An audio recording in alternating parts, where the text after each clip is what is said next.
বাংলা শিক্ষানিকেতন চ্যানেলে আজকে সমাস সম্পর্কে আলোচনা করা হবে। সমাস, প্রথমে আমরা দেখব সমাস শব্দের অর্থ কী। সমাস শব্দের অর্থ হলো সংক্ষিপ্ত করা বা সংক্ষেপ। সমাস শব্দের ব্যুৎপত্তি কী?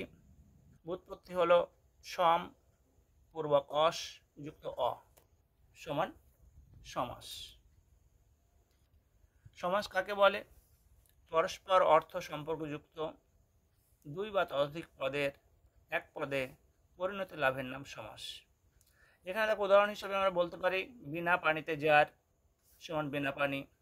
বিনা পানি হচ্ছে সমাসবদ্ধ পদ বা সমস্ত পদ। এখানে বিনা পানিতে যার একাধিক পদ আছে, এই একাধিক পদ মিলে বিনা পানি শব্দটি গঠিত হয়েছে, তাই বিনা পানি শব্দটি হলো সমস্ত পদ বা সমাসবদ্ধ পদ বা সমাস।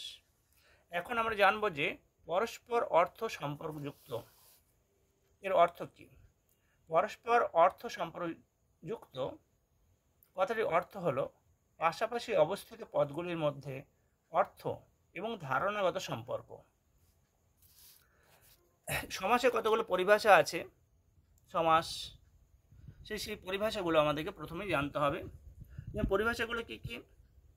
প্রথমে দেখো সমসমান পদ, পুরোপদ, পরপদ, ব্যাস বাক্য, সমস্ত পদ, এগুলো হচ্ছে সমাসের পরিভাষা। সমাস আলোচনার ক্ষেত্রে এগুলি খুবই গুরুত্বপূর্ণ। প্রথমে এগুলি খুবই গুরুত্বপূর্ণ। এবার দেখব আমরা সমাসবদ্ধ পদ বা সমস্ত পদ কাকে বলে। সমাসে একাধিক পদ মিলিত হয়ে যে নতুন পদটি সৃষ্টি হয় বা গড়ে তোলে তাকে বলা হয় সমস্ত পদ। সমাসে একাধিক পদ মিলিত হয়ে যে নতুন পদটি গড়ে তোলে তাকে বলা হয় সমস্ত পদ। যেমন এখানে বিনা পানিতে যার, এই তিনটে পদ মিলিয়ে বিনা পানির শব্দটি গড়ে উঠেছে, পদটি গড়ে উঠেছে, তাই এখানে বিনা পানি হলো সমস্ত পদ। তারপরে দেখো যে ব্যাস বাক্য কাকে বলে। এই যে সমস্ত পদ বা সমাসবদ্ধ পদ, সমস্ত পদ বা সমাসবদ্ধ পদকে যখন বাক্যের বা বাক্যাংশের দ্বারা বিশ্লেষণ করে দেখানো হয় তাকে ব্যাস বাক্য বলে। ব্যাস বাক্যের আর অন্য নাম আছে ব্যাস বাক্য বা বিগ্রহ বাক্য বা সমাস বাক্য। ব্যাস বাক্যের আরও নাম আছে বিগ্রহ বাক্য বা সমাস বাক্য।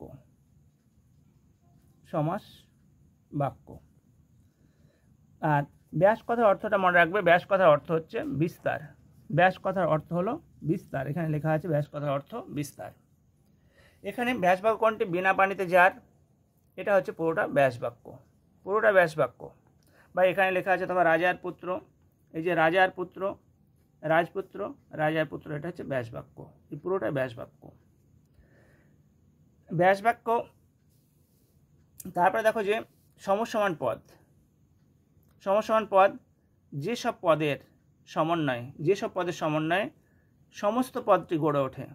সমস্ত পদ কোনটি? যেমন ধরো লোকের আলয়, এখানে এটা হচ্ছে সমস্ত পদ। সমস্ত পদটি গড়ে ওঠে, তাদের প্রত্যেকটিকে বলা হয় সমসমান পদ।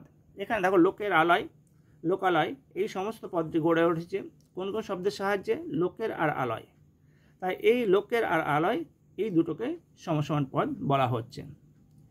আরেকটা উদাহরণ দেখো জল থেকে আতঙ্ক, জলাতঙ্ক, এখানে পুরোটাই সমসমান পদ, পুরোটাই বলছে। এখানে এগুলি প্রত্যেকটি সমসমান পদ, কিন্তু জল আর আতঙ্ক এই দুটো পদ মিলেই জলাতঙ্ক শব্দটি গঠিত হয়েছে, তাই পুরোপদ হচ্ছে জল আর পরপদ হচ্ছে আতঙ্ক, আর থেকে হচ্ছে সমসমান সহায়ক পদ।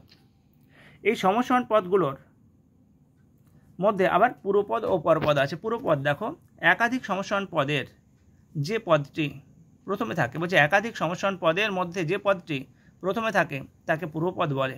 যেমন বিনা পানিতে যার, এখানে বিনা পদটি প্রথমে আছে, তাই বিনা হচ্ছে পুরোপদ, আর পানিতে, এই যে পানিতে হচ্ছে পরপদ।